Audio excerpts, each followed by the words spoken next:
Yeah, it should be down there. You're handsome. I mean, I should be having it up here. But you guys are handsome. It shouldn't be obscuring those beautiful faces.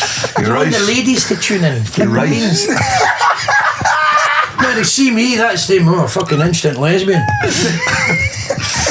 we haven't recorded that, have we? That's been fucking cancelled. Are we on? Yeah. Oh. That's the opening of the podcast. The podcast is on.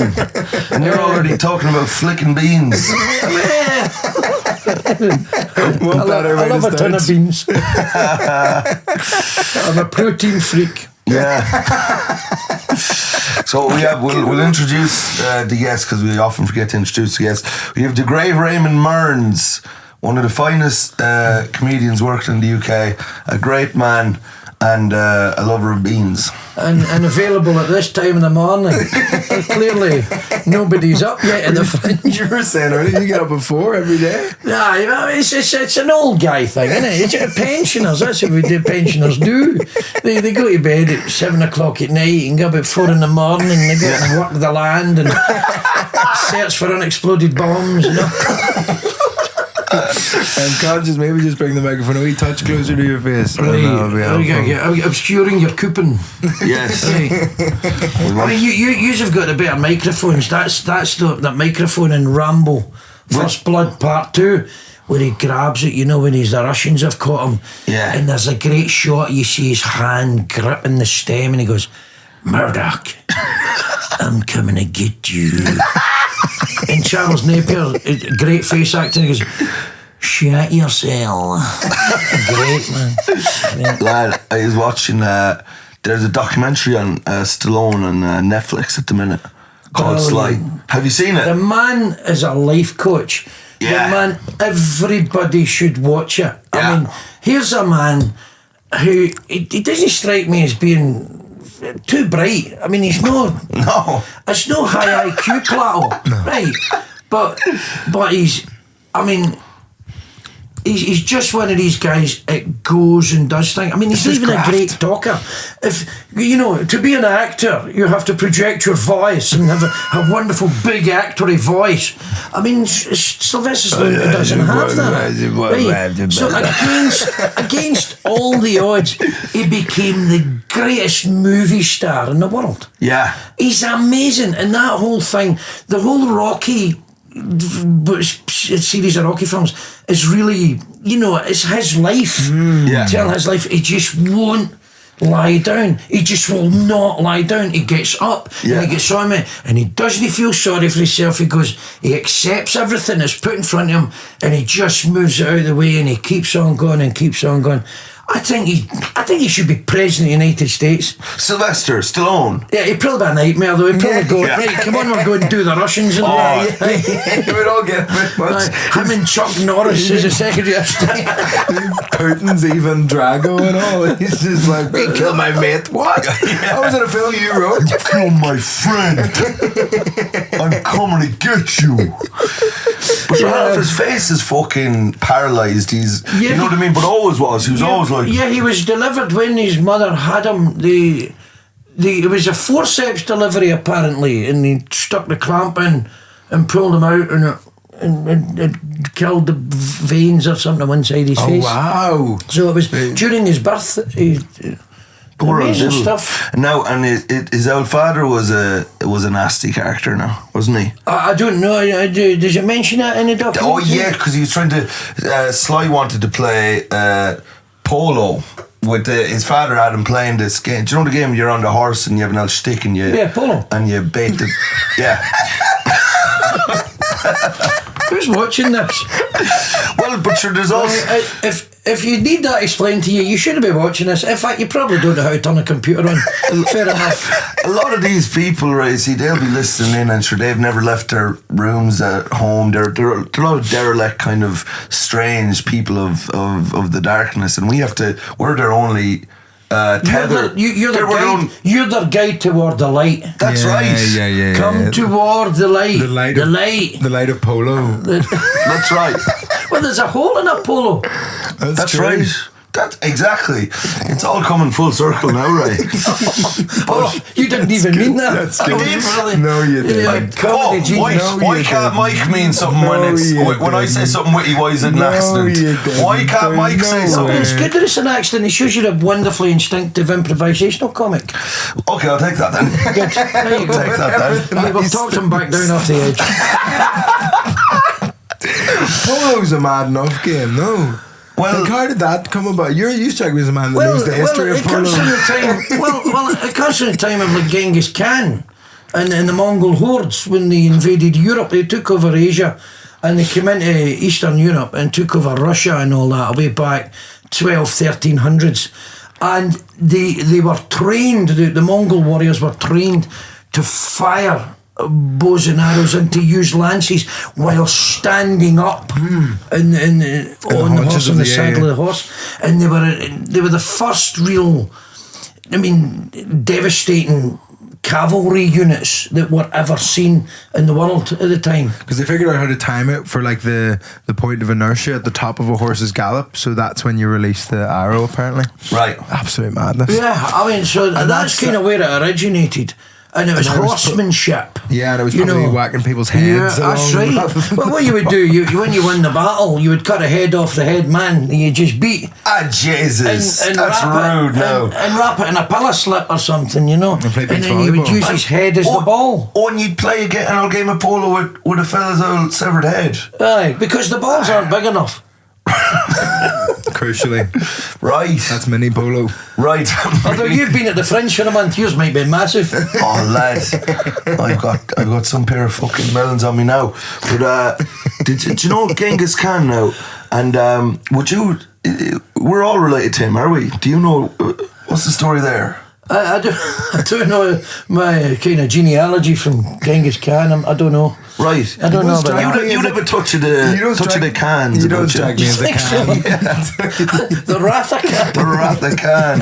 Was it Ricardo Montalban played Khan in Star Trek? Oh, was it Ricardo Montalban?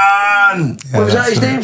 Yeah. Is it Ricardo Montalban? a Star Trek reference now? Yes. Yes. Jesus, you're I don't know that. I don't know that I'm more I've got Irish Viking blood. I was saying, Go on, Mearnsy, boy. Go on, Mearnsy. you don't look hugely Mongolian. No, I knew that's right. It's kind of weird he's saying that. But you don't know. Over the ages, there's been much diddling. Yes. In the gene pool. That's right. And somebody did have a diddle. When you say diddle now, I'm telling you, these people now, they would love a diddle. Well, sure, listen, they're in their rooms, they're just waiting. Well, they'll have a diddle with themselves. And this is more of it. A lot of them do use this as masturbatory content. Although we have our trainers on. Yes. You right now. Show them a bit of your belly there now. Show them a bit of that. That's awful. Have a feast on that, you bastards. Yeah. But it's normally people are into us wearing socks. They want us with our trainers off. That's Right. People comment that. That's right. I can't get them off. They're tight, too tight. They're too far Yeah. away. They've been on since 2006.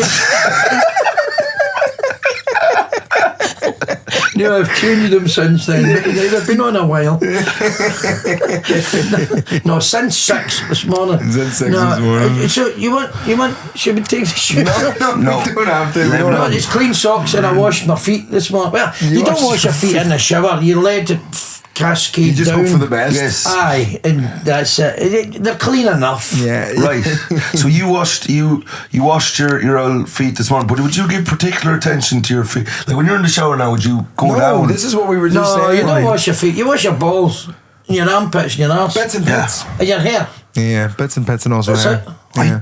The other day I thought I had washed my arse, and then I came out of the shower and I was drying myself for sure I hadn't washed it at all. Oh, you got a skid mark. Did you ever have that happen? On the I've towel? done that. Look, it's not every time this happens. I'm not saying. Can you show some humanity and stop acting like you've never had poo on something? No, yeah, he's one of the beautiful people. He's had his arse sewn up. He's ready for celebrity.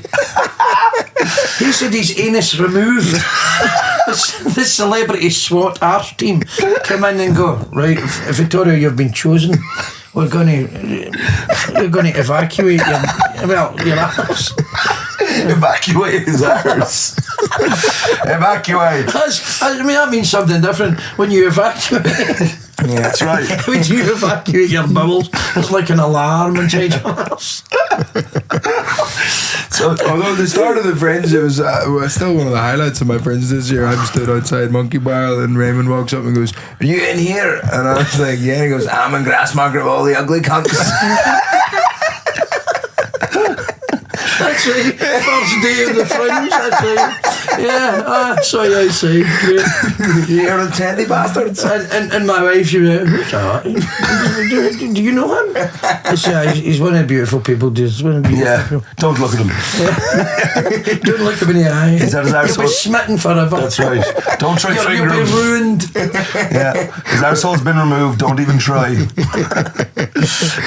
How's your Fringe going? What number of Fringes have you done now? I would say You kind of became Japanese there for a time. I would say I've been in the Beehive since 2012. How many Fringes have you done? Hey, I've got to karate chop you. I can't tell you that. I've got to kill you now. it goes back to ancient Japan when he first... When I was a shogun. Yeah. Decided to travel west to the Fringe. I won't be part of this. This is as racist as fuck. You started it. I didn't start. You're the one who brought up Genghis Khan, you cunt. Yeah, you're allowed to do it. I merely made a gutter off.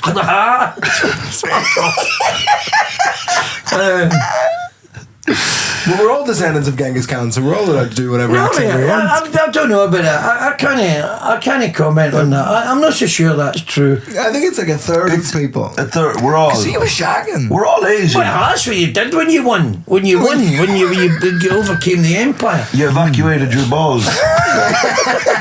Absolutely. Why? Go. That's right. They were dry as a bone. Empty. Which apparently 60 million people he either killed and raped and all that thing. And you think 60 million. 60 million. It's amazing they ever get around to doing anything. Lad. I mean, that would have kept you pretty busy. Lad, he was born until night. The poor man never got arrested. Population of the UK. That's right. Absolutely wild. It's wild. But so that, and you think, but sure, in today's day, I'm sure he would have struggled during the Me Too movement, I'd say. Oh, I would have been cancelled. Nah, not as much as the Me Too movement would have struggled during the Genghis Khan era. I think it would have been it would have been a kind of balancing force. Do you think if they had Twitter back then, they could have stopped him? I think they would have given him a bad name. I don't know if it stopped him. You see, things are dialectical. Right. Well, you'll explain that I've word. learned what that word means recently. I'm enjoying it. Yeah, opposing forces. Can both be true, though. Aye. No. Well, they're both true, and then they form something else, and just the nature of each creates something different. Right. You know what I mean? Opposing ideas come together and create something. Well, yeah, well, they push against each other. Right. I think this, they think that. So, well, it's like marriage, right? Yeah. The man thinks this, the woman thinks that, they come together and the woman gets away. Well, that's been my experience. She gets away. She gets away. Oh, why? They keep escaping. Yeah, that's right. That's what I thought you were saying. Aye. I lock all the doors now. I've got the chains ready. You're not going anywhere. So, Ray, you were talking to me now a few days ago. Wait, I asked a question. About the Fringe. How many Fringes have you done? And then he became Japanese quickly. That's how we got I don't know. I think I've done about 18 or something over the years. I first did, was it 94 or 95 was my first Fringe. But that was Incognito's room. That was the year he got punched by Ricky Grover. Ah, fuck. Tell the people about Incognito, because I've heard tell, but I never would have known him. You never met him?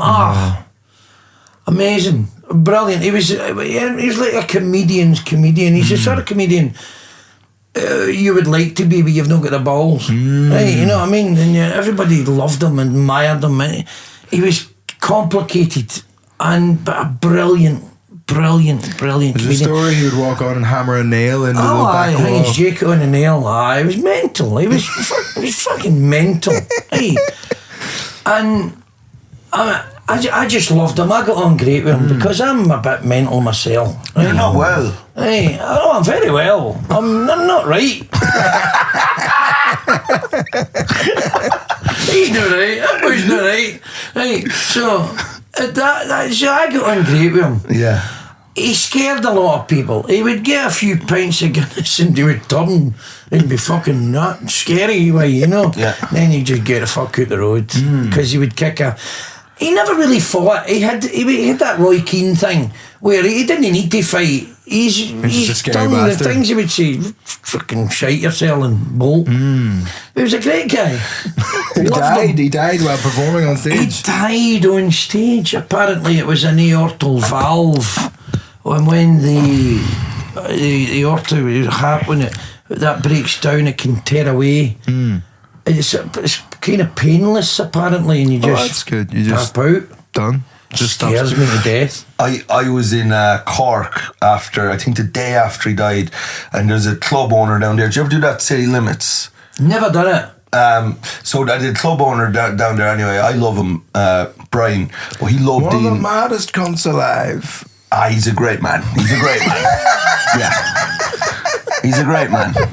He is. Wait, Brian's himself. That's all I'll say now. He's But authentic. He is. Yeah. But so Brian anyway goes on stage. He runs a club, but he also like hosts and stuff. He loved Incognito now. Everybody loves Yeah. him. Well, some club owners actually ban. We got banned from a lot of clubs because he'd wreck the stage, break the microphone, Yeah. fight with the audience, Yeah. things like that. So he became kind of high maintenance. He was fun. He was good crack. From a certain perspective, He threw the cat he amongst would the have got on pigeons. great with Genghis Khan.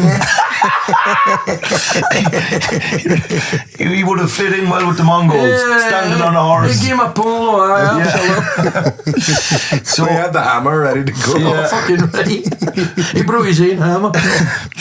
So Brian goes on stage in Cork, and the audience are there, and they're for the comedy show, and he just came on. He said, my friend Incognito died, and then the audience kind of like, they're like tourists, and people are just like, okay, Fuck. yeah, and he's just like, and he goes, it's like, not that any of you would fucking care, and then they're like.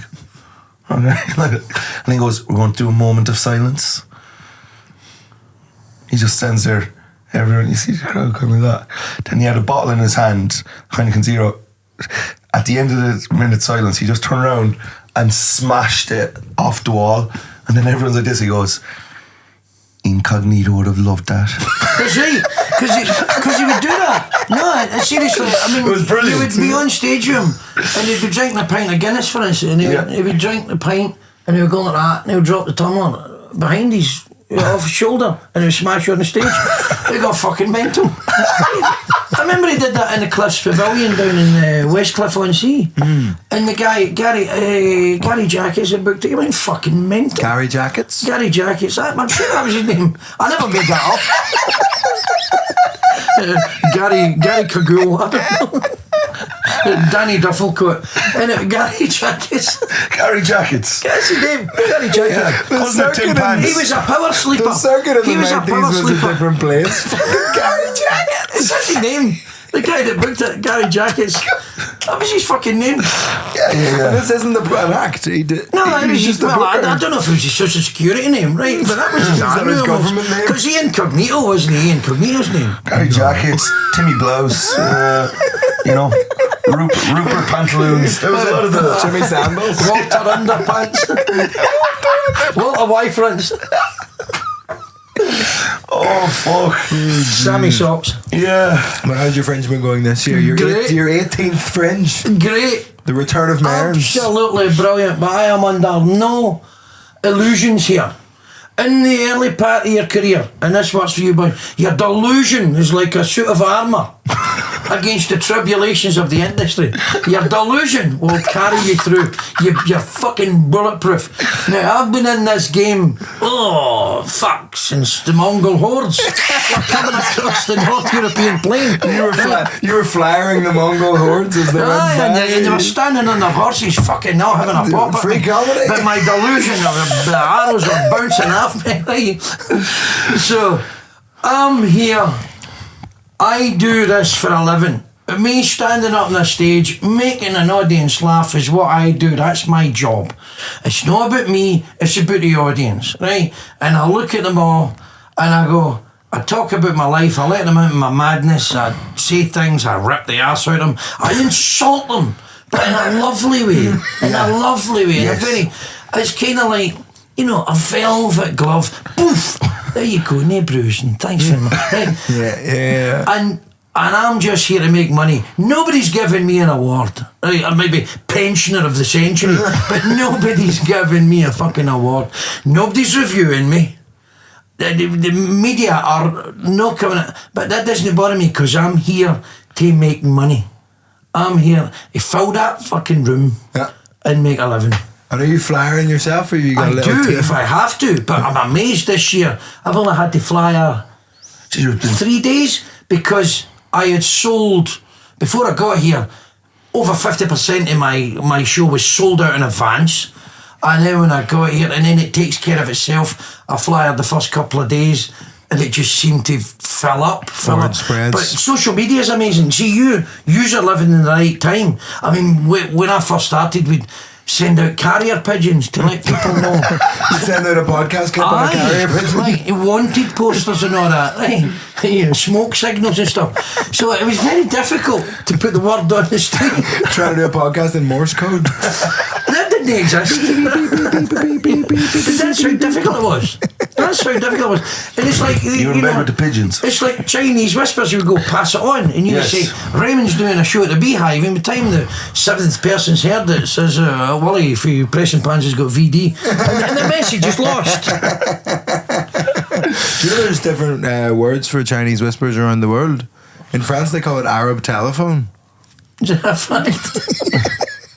There you go. That's what I know it is. You know what is Arab telephone? Tell me about now. We were talking about this the other day now, myself and the Bell Ray, but the sadness of the soul will kill you quicker than anything else. John Steinbeck. I was reading Travels with Charlie, and it's Steinbeck. He travelled around America with his dog, Charlie. With dog Charlie, yeah. The dog was Charlie. Take his thieves. Right, they travelled around America, and that was about late 60s, maybe. Oh no, it was late 50s. It was during the election, Kennedy and Nixon. Oh, so, and Steinbeck was on himself and Charlie, yeah. Him and his dog, they went for a drive. Good. But in that book, it's just funny how things stay with you. He says, a sad soul will kill you quicker, far quicker than any germ. That's what he said. No. And so, neuroscientists have proved beyond much reasonable doubt that while it's no life-threatening, so your emotional state and your reaction to things and how you process them can absolutely have a catastrophic impact on your health. Yeah, your physical health. Fucking right. Loneliness is Mind controls the body. Yeah. Well, when you kind of get old, loneliness isn't an issue. I like being by myself. You've got all your guitars. Oh, aye. You just have a wee... You little fiddle. You got a little diddle. Little fiddle. Little diddly idle do. That's you play trad music on your electric Gibson guitars, well, yeah, give me whiskey in a jar. Fuck, play that, man. It's very difficult because you need double pick, and I'm not a great double picker, but I practiced and I practiced and I practiced. Yeah. And then I went outside the women's window. And her father came, fuck off, kept hopping on him. As I was going over the Cork and Kerry mountains. But I came upon Captain Farrell. That's right. Why did you pull your Mickey there? He's coming on Captain Farrell. Oh, come on! Come on! Please, Ray. I can't believe you missed that. You're like, why are you doing that there? I can't believe, what's this? He's got his lad out. Listen, I can only be sharp. I said the full circle thing, and now I'm tapped out intellectually. You've done all of That's as much as I'll. Two in the same session, too much. Way too much for me. I'm as thick as shit, Ray. I know you're not. I know I am not. I know you're not. I'm not. I think you're smarter than the average bear. Jesus, that's lovely. Because I have. He'd never say that to me. Well. I try not to encourage Mediocrity knows nothing higher than itself. Whoa! Good man, Mearns. I knew this would be a great fucking guest. You're some clown. Only talent recognises genius. That's right. That was George Bernard Shaw said that. Was that Chibi? Yeah. And do you know what? And wasn't it Wilde who said, "I've nothing to declare, only my genius." Yeah. That's right. What did you think of poor old Wilde got a raw deal? She was only having a bit of fun. Well, I think, who was it? There was a comedian did a fucking brilliant joke, and I can't remember who did it, but it was one of the best jokes ever written. And he said, Oscar Wilde said, "There's only one thing worse than being talked about, and that's being jailed for 3 years for being a homosexual." That's a fucking great joke. It's a great joke, yeah. Takes a certain audience, that one. You have to know. I don't know how to tell it, but it's if you're out there, somebody. You put your name in and absolutely I've obviously gigged with him, and I know he's on the UK circuit, and I can't remember who it was. Do you know that 3 years in prison now? That broke Oscar Wilde, and his soul was saddened, as Steinbeck would say, and he was not long for this world. Once he got out, he was broken. Is that right? I don't know much about Oscar Wilde. Come on. I saw his grave in Père Lachaise Cemetery in Paris. Oh, yeah. We were on holiday, and my son wanted to go and visit Jim Morrison's grave, because my son's a muso and a radio DJ, and he wanted to visit Jim Morrison's grave and soak up the vibe, man. That's he does, you know. My brother Pa has a picture of Jim Morrison this size on his leg. He fucking love people if they not tattooed, just sellotape.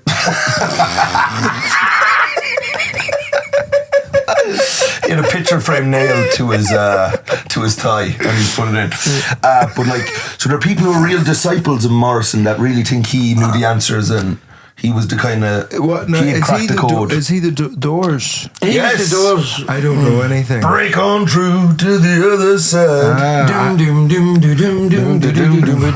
If you slip into unconsciousness, You're out of key.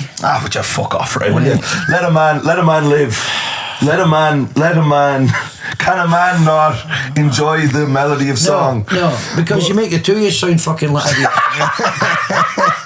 He was Oh, fuck. But you were saying we're deluded young boys. What I'm saying is, I'm not pointing the elbow, but what I'm saying is, and this is my observation, I know for myself. I started in this game 30 years ago, right? 1994 I started, and I look back on my younger self, and you're in your 20s, in your late 20s, and you're all full of piss and vinegar, and you're putting out in your ego. You've got an ego the size of a fucking cathedral, right? And you're just making an arse at everything. You're doing your gig and you think you're brilliant, but it's a fucking car crash. I look back and I go, what fuck? That guy, he was fucking mental, right?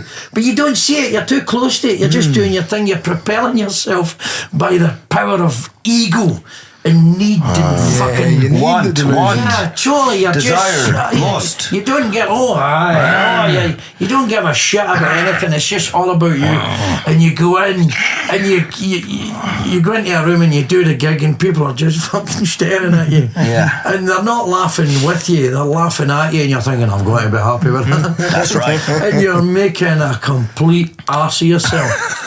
This is you. Go on. And that's my the first few years I don't know. The first 28 years, that's what I was like. And then COVID came and saved everybody from me. What was it like? Because what was your first gig? What were you doing before comedy? 30 years ago, you must have been about 15, no? No. Right.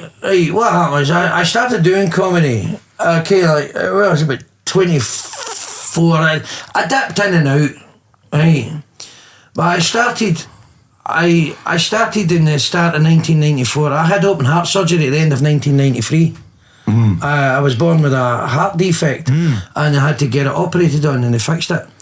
And it sounds bullshit, right? It's one of these. I'm lying there on a slab, going, if I survive the morning, I'm going to be a comedian. It sounds like something like in a fucking Rocky movie or something.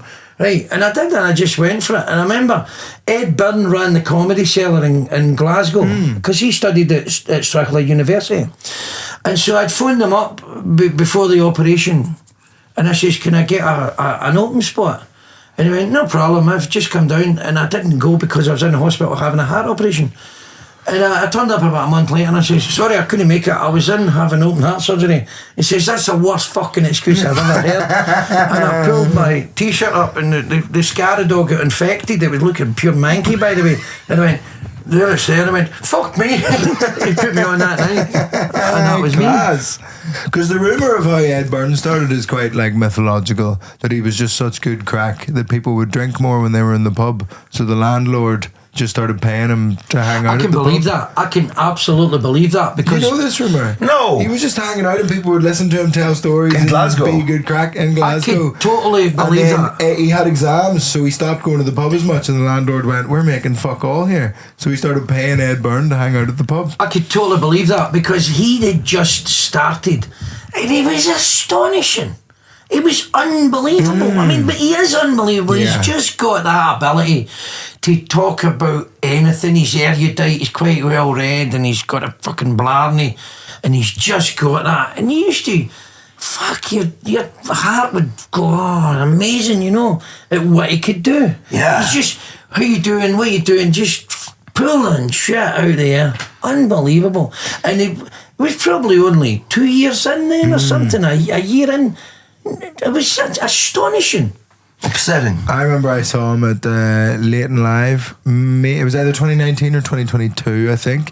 And it was one of those, like, I don't know, I'd love to know your experiences of Leighton Live, because nowadays it just feels like a dreary bunch of sleepy people. Like, it's just, it does, like, you hear tell of Leighton Live being this chaotic, like, mad, gladiatorial, like, gig where you earn your stripes, and it's, when it goes brilliant, it's brilliant, all this stuff, but it just seems a bit like nowadays. I never played it. No. I never ever played it. You boycotted it. Political reasons. They boycotted me. No, we used to go, right, and see Johnny Vegas and Ross Noble and Kitson over the years, and it scared me to death.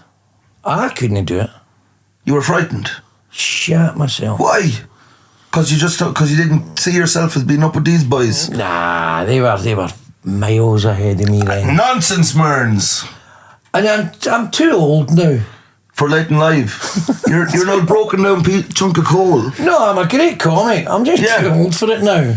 You'd be too late. You'd be fucking. You're at home with the Yeah, I pipe should have and been the in dog. bed 5 hours. You should.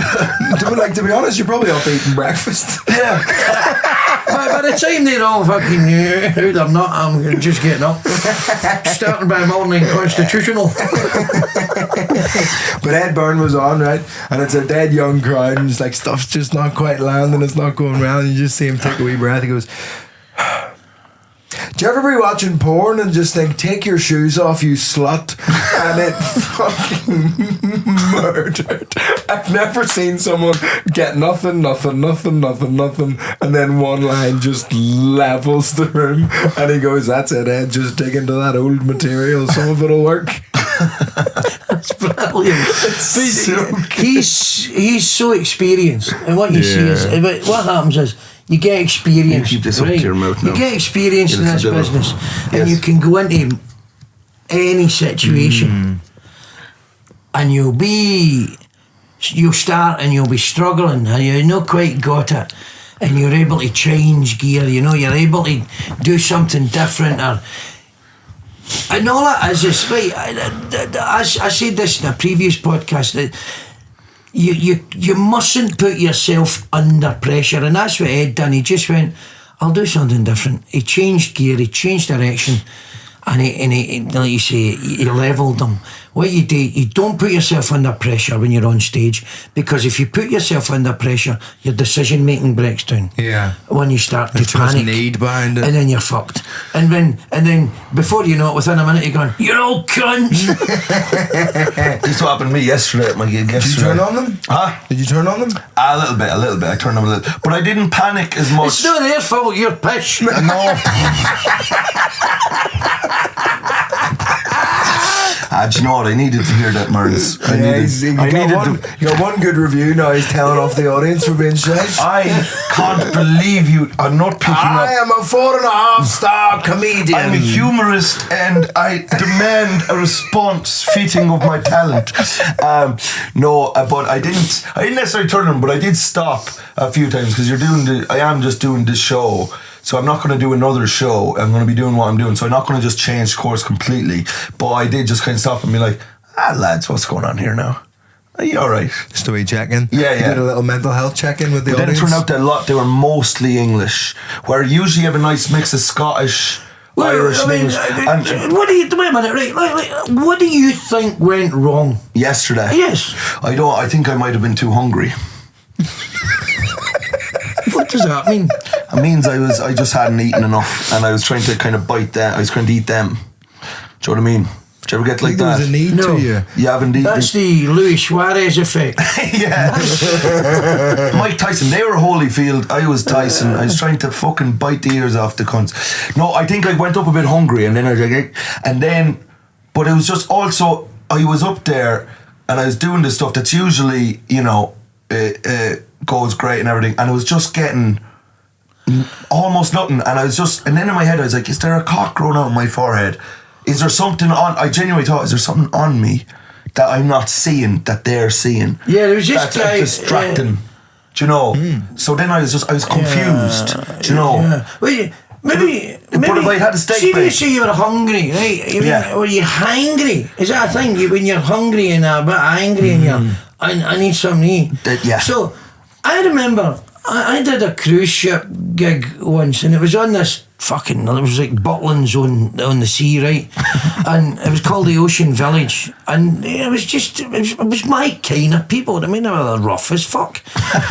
Old rough cunts. Hey, right. I mean, they were my kind of people. They looked like they played darts in the 70s. The first time Raymond and I met, we did a gig in Cumbria, and I could not get these people on side whatsoever. Well, they weren't my people. They were all very middle class. They were all lovely middle class people. Very fancy, but these people in this Ocean Village were all a bit rough, fucking neck tattoos and all that before they were common. Right. Before it was for baristas. But they were paying me £1,600 a week to go in this boat, and I thought, fuck it, that's great money. £1,600, I've never seen one like that, right?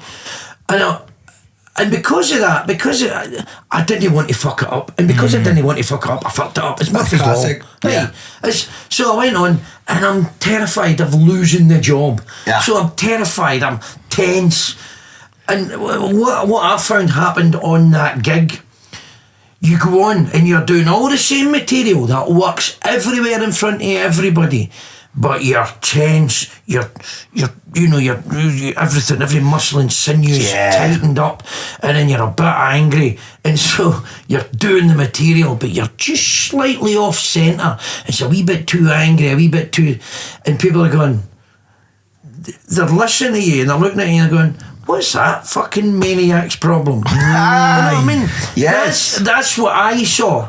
Yes. And so I did my half hour, fucked it right up, and I had to do another half hour the next night. And these were the rough cunts staring at you. And I fucked up the half hour, and the next night we had 2 different half hours, and I was basically binned out the job, and I fucking broke my heart.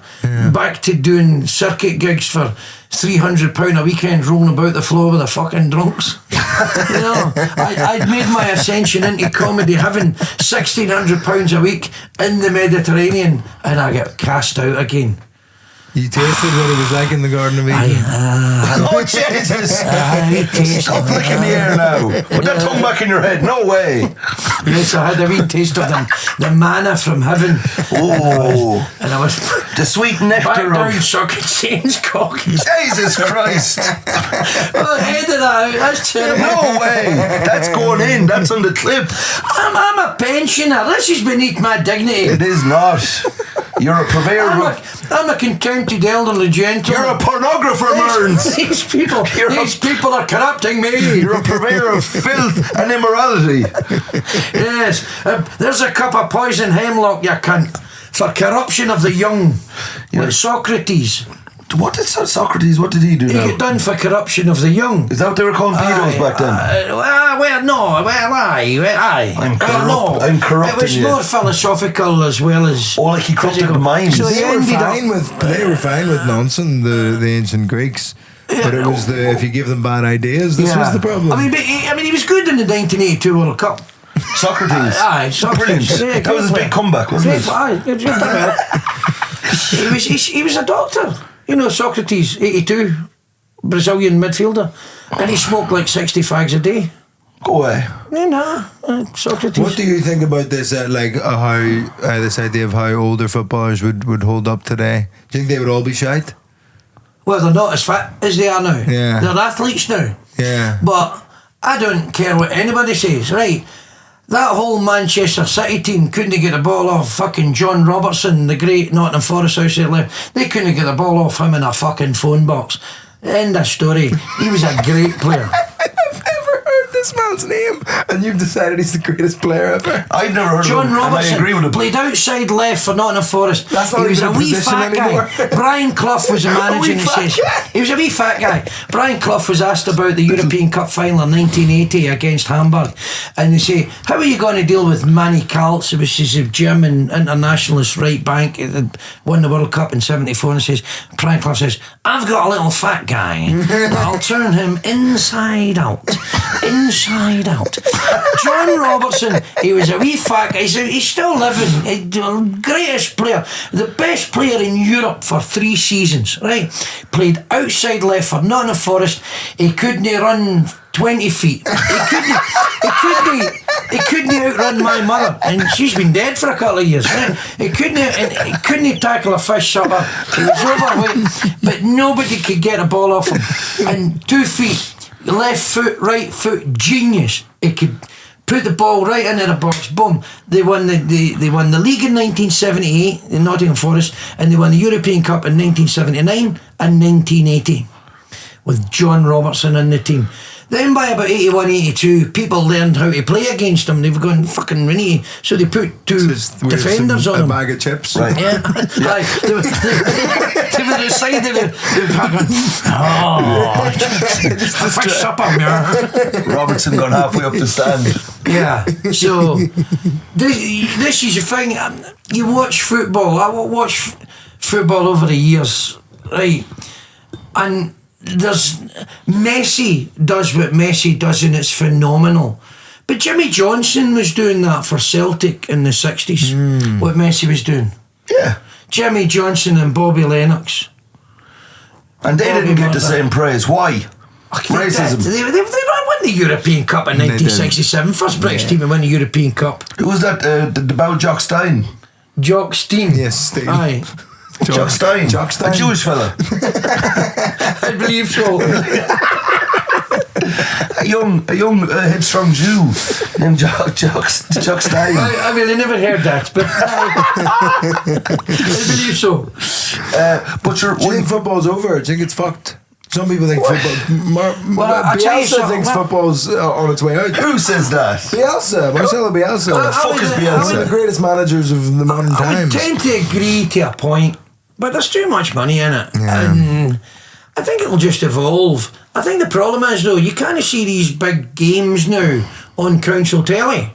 Yeah. You've got to fucking buy a TV package to see all this. Yeah. And if you want to see the Champions League and see the Premiership, you've got to buy Sky and BT fucking or TNT and and BT Sport and fuck knows what. So it costs you a fortune. It's a shakedown. You're fucking right. You need to be a fucking millionaire. You need to be Vittorio Angelone. You need to afford that. You know what I mean? We'll go round to his house to watch the football. Fucking right. No, I'll stand out in the garden and look through the window. I'm comfortable there. Standing on top of a horse like your ancestors. That's right.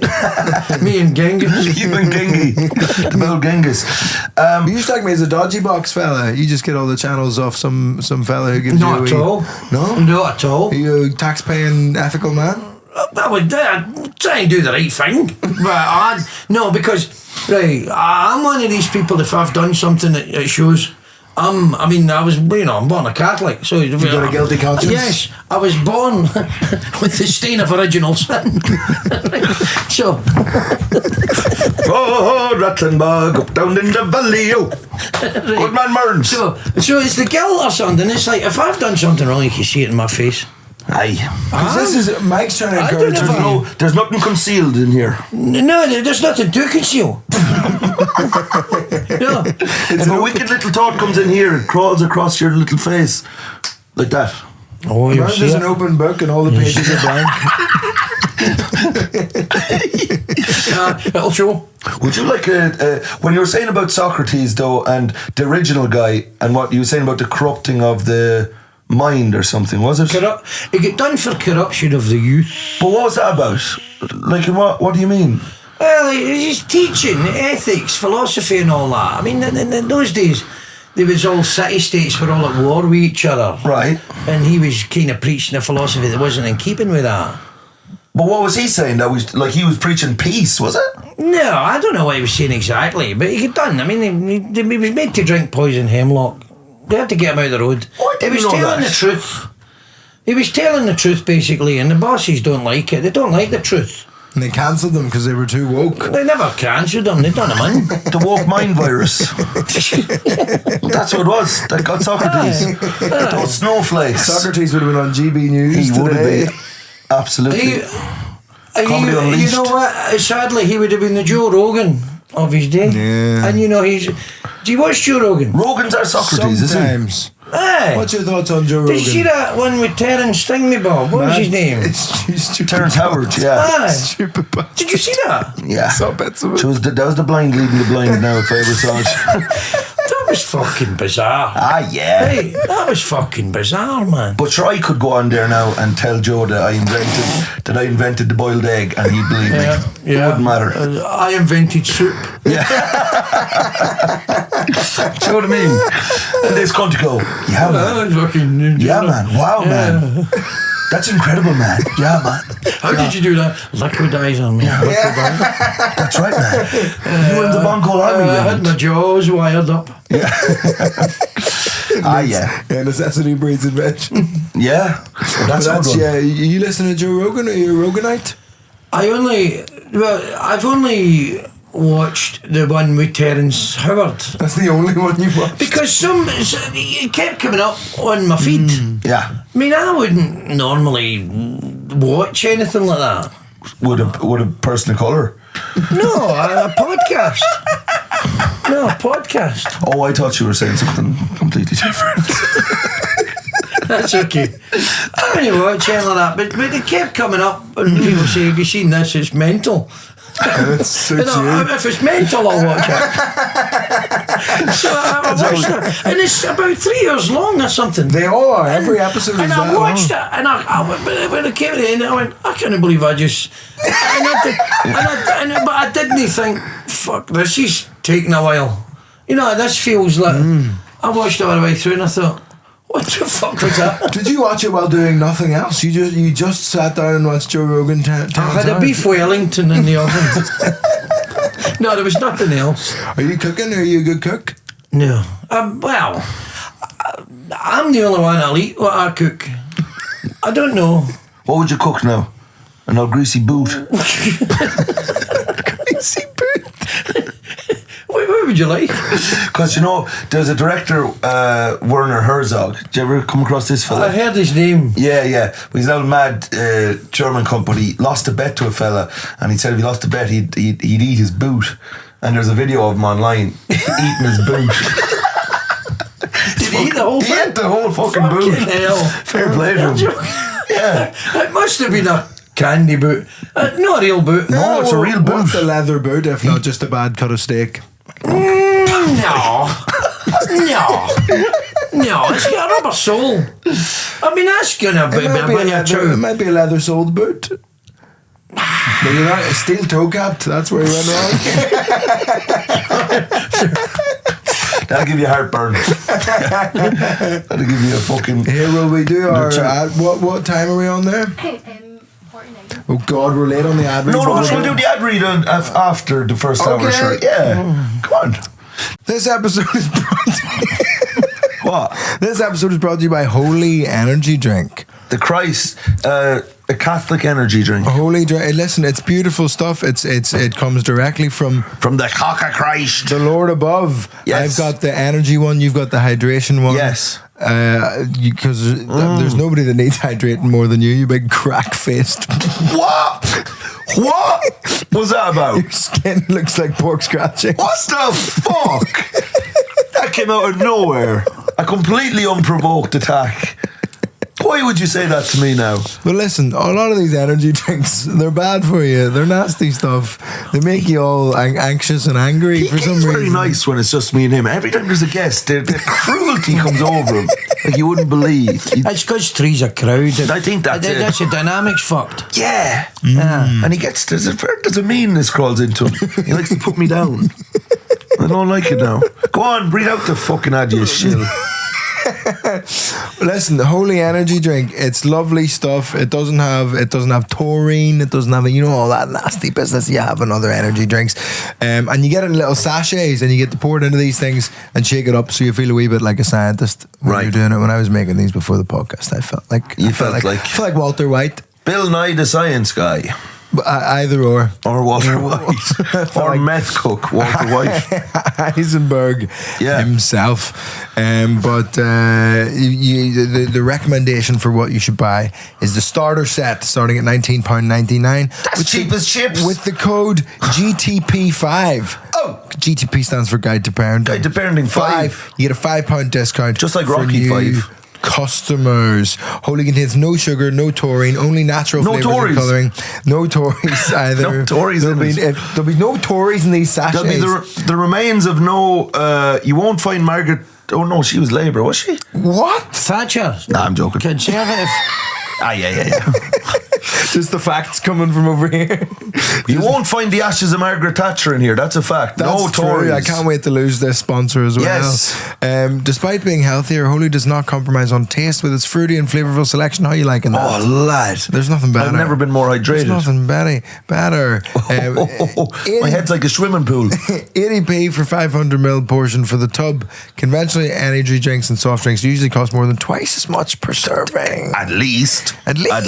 One tub contains 50 servings. No more can waste, much more sustainable shipping. Packaging's 100% much more comfortable shit. Listen, it's good stuff. Good sloppy shite coming out of you after one of these. Hydrated. Did you slip out? Slips away out of you like a thief in the night. Cascades into the bottom of the bowl. That's right. Just slides down like a Jamaican bobsleigh. Go to the link in the description and use our code GTP5 for cool runnings-esque shit. That's right. You have to. But listen, it's good stuff. Support us and Lads, support them. support Holy. God bless you. Holy. Up Christ. Now, we won't get you involved in that sort of thing. I'm going to ask you this, Darren, because at the start of the week, your voice was going, and then because we had touched on it earlier, Bill. Yes, you lost your mind. And the sadness of the soul. No. Was it sadness of the soul that did your voice? Wait a minute. Right, okay, I'll explain it. Because we go in there a bit of that thing, back Dialectic. and forth. What happened was, right, for no identifiable reason. So that was the third weekend. We just finished the third weekend, I went to bed Sunday night, fine. Show's been going great. I wake up on Monday morning, the voice is gone. Because I'd spoken to you prior to that, and you said you were struggling with voice, and I gave you some advice, don't panic, don't. And then all of a sudden, I wake up Monday, the voice is gone. Now, for a comedian, that's, to me, I see that as an existential threat. Yeah. Right? Because I fucking never studied mime, right? I play the banjo badly, right? Yeah. So that's how I make my living. So to me, that's an existential threat. So immediately you've got, if I'm not able to do my job, I'm not able to make a living, and I'm a fucking, you catastrophise, you take it to its logical conclusion, you end up living in a fucking skip somewhere, right? So that's what happens. Right. He's living in a bin. He's Oscar the Grouch after 2 days of having no voice. You two are the only people I know that would wake up with a sore throat and go, I'm going to have to live in a skip. Right, clearly you're very fortunate. You've never trauma in your life or something. I've never considered living in a skip. That's a logical conclusion. And long may your great run continue. But that's what it does to me, and it's fucking catastrophic.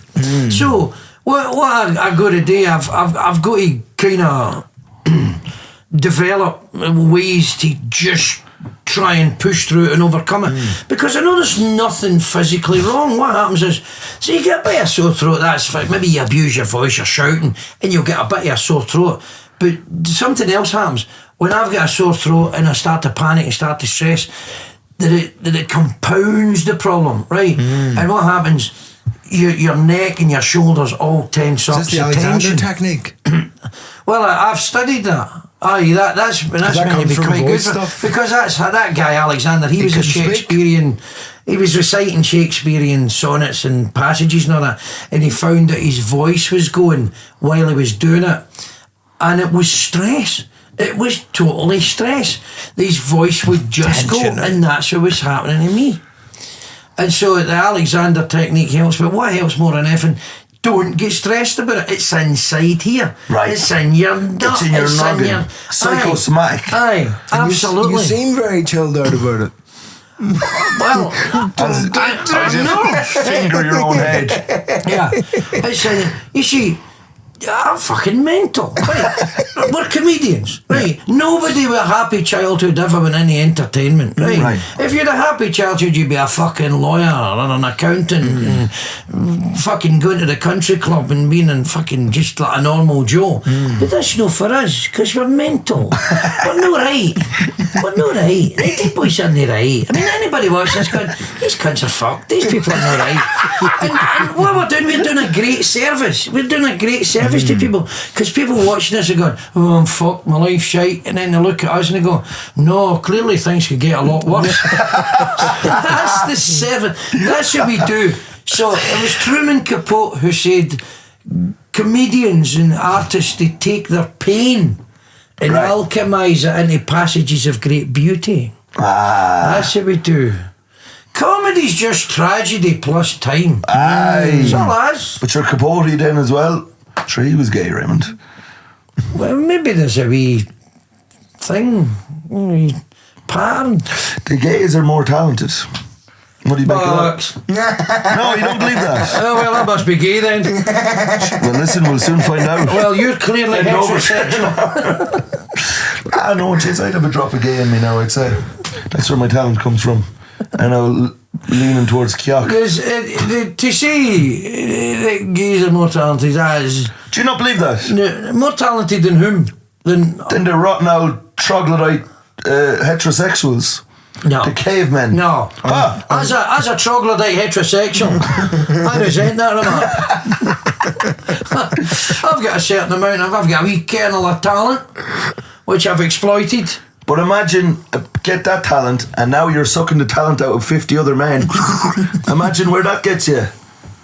Huh? You've no answer to that, do you? It'll also solve your throat problems.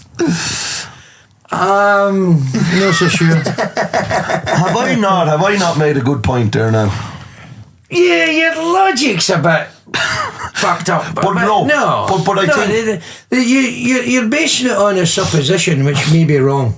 But so I think what I'm basing it on is what you're saying, right, is that people who had a rotten old childhood filled with dysfunction and pain and stuff come out and they'll make great beauty out of their pain, and they're more like to be artists, right? Some of them. But percentage-wise, gay people have had harder time because they had that, like, you know, dicks in their ass. You dirty idiot! No. I think that must be hard to have a dick in your ass. It's lovely. Well, yeah, Jim Jeffries used to do that material, didn't he? Was it Jim Jeffries? Jimmy. What? Jim Jeffries. Jimmy Jeff. Yeah. What was he saying? About gay being a new straight. Gays are hard. That's Steve Hughes. It was Steve Hughes. That's right. They shared a flat together in Manchester. Was it Steve, right? Yeah. Steve and Jim did. Steve and Jim. Yeah, Jim and Steve shared a flat in Manchester. You must have seen everybody come through the ranks. Absolutely. Who deserves it? Who doesn't? Who's the biggest cunt? Who's the biggest cunt? Yeah. I'll tell you off air. Okay. Oh, nice. Okay. That's so sick. On the Patreon. Because this person is still a massive cunt. Really? Yeah. Oh, I can't wait for that. That's going to be some little cheat. That'll be my breakfast. That'll and then your show will go okay. Oh, I better eat before this show because I have an early show as well at 12:20. He's doing 2 shows a day. What do you think about this? What do you think about this? I'm doing 2 shows a day. What are the two? You used to do a walking tour around Edinburgh as well. I did, but there's not enough money in it. The walking tour? Yeah. It was good for the exercise. Oh, yeah. Get your steps in. Some days you would get 5 or 6 people and they're all paying £15 each day. It's worth your while. And some days you would get 2 people.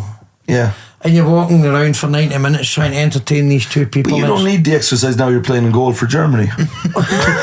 Well, you know, I'd rather be an outfield player. You get to run about more. Yeah. But you know. Yeah. But I'm semi-retired now. Did you have a good time at the Euros? It was fucking brilliant. Yeah. It was brilliant, man. Apart from the football. Yeah. I mean, Scotland were shite. But I think I think I was a bit deluded. I think I was wondering, given that there was so many teams in it, and then the 16 teams got through to the second phase, is that right? There's all sorts of third places and all that stuff. For fuck's sake, surely with the best will in the world, we'll be able to get through. I didn't expect us to be the worst team in the whole tournament. I think the disappointment for Scotland was because we beat Spain in the fucking qualifiers. Yeah, but also they just didn't seem to give it even a go. You know what I mean? The Scotland team, it felt I don't so think any of us passive. noticed. We were all pissed. That's fine. It was difficult. I was at the 3 games and. Right, Germany were always going to turn us over. Right, I thought if we can keep it to 3 clear goals, it's respectable. But fuck's sake, once Porteous gets sent off, we were fucking going to get hammered. Yeah, right? And then you just decided to swap sides and back shot. Yeah, I was walking about with this one. Ich bin ein Berliner. Ja, jawohl, Mann. Ja. Ein Berlin, who is das Großvater? That is, wo is Großvater? Who's the granddaddy? Hey, fucking hell. I've assimilated myself. You have, yeah. Vorsprung durch Technik. You're a culture vulture. If you got dropped anywhere in the world, within a week, you'd have assimilated that culture completely. Absolutely. Yes. Absolutely. Because people are people. People are people wherever you go. People are people. They have the same desires. The same wants. Needs. Absolutely. Same needs. Food, shelter. That's right. Love. What do you think about love in general now? Let's not do 58 minutes into the podcast. Let's not start. What do you think about love in general? Fucking mad cunt. I'm an awful conversationalist. What do you think about love in general? Just a completely unanswerable question. Let's plug what we need to plug and we can get to the bottom of love on the Patreon episode. Lovely. What do you need? Anything to plug, Ray? Your podcast? Oh, yeah, I do a podcast, a very successful podcast, and it's called. I think it's called Glesgada, or it's called the Glesgada podcast. Glesga, G-L-E, put it on there. Yes, Glesgada. Just search for Raymond Mearns and Stuart Mitchell. It's a great podcast. It is. It is, yeah. Good crack. Great man. I'm on, I have a tour extension. Lads, go to mikerisecomedy.com and go into UK and Ireland in October and November. Just have a look there. All the dates are there and come to that. Yeah, it'll be lovely. This will be the Palestine gig will be out. Past September. That's We're in the past in now. September now. It went great, I assume. Come see me on tour. I'm going to read out my dates because I'm stressed about the sale. And come and see me in the Braehead Shopping Centre. 2 weeks on Sunday. Lovely. We have Norwich, Winchester, Southampton, Birmingham, Cardiff, Bristol, Edinburgh, Glasgow. That's all of September. And then Aberdeen, London, etc. onwards. Nice. If you're in Ballymena, that does not sound well, so please do get involved. I've not tapped into the Protestant community quite as well as I'd hoped. Yeah. But we'll be back on the Patreon, patreon.com/parenting. Nice. See you there. We love you. Bye.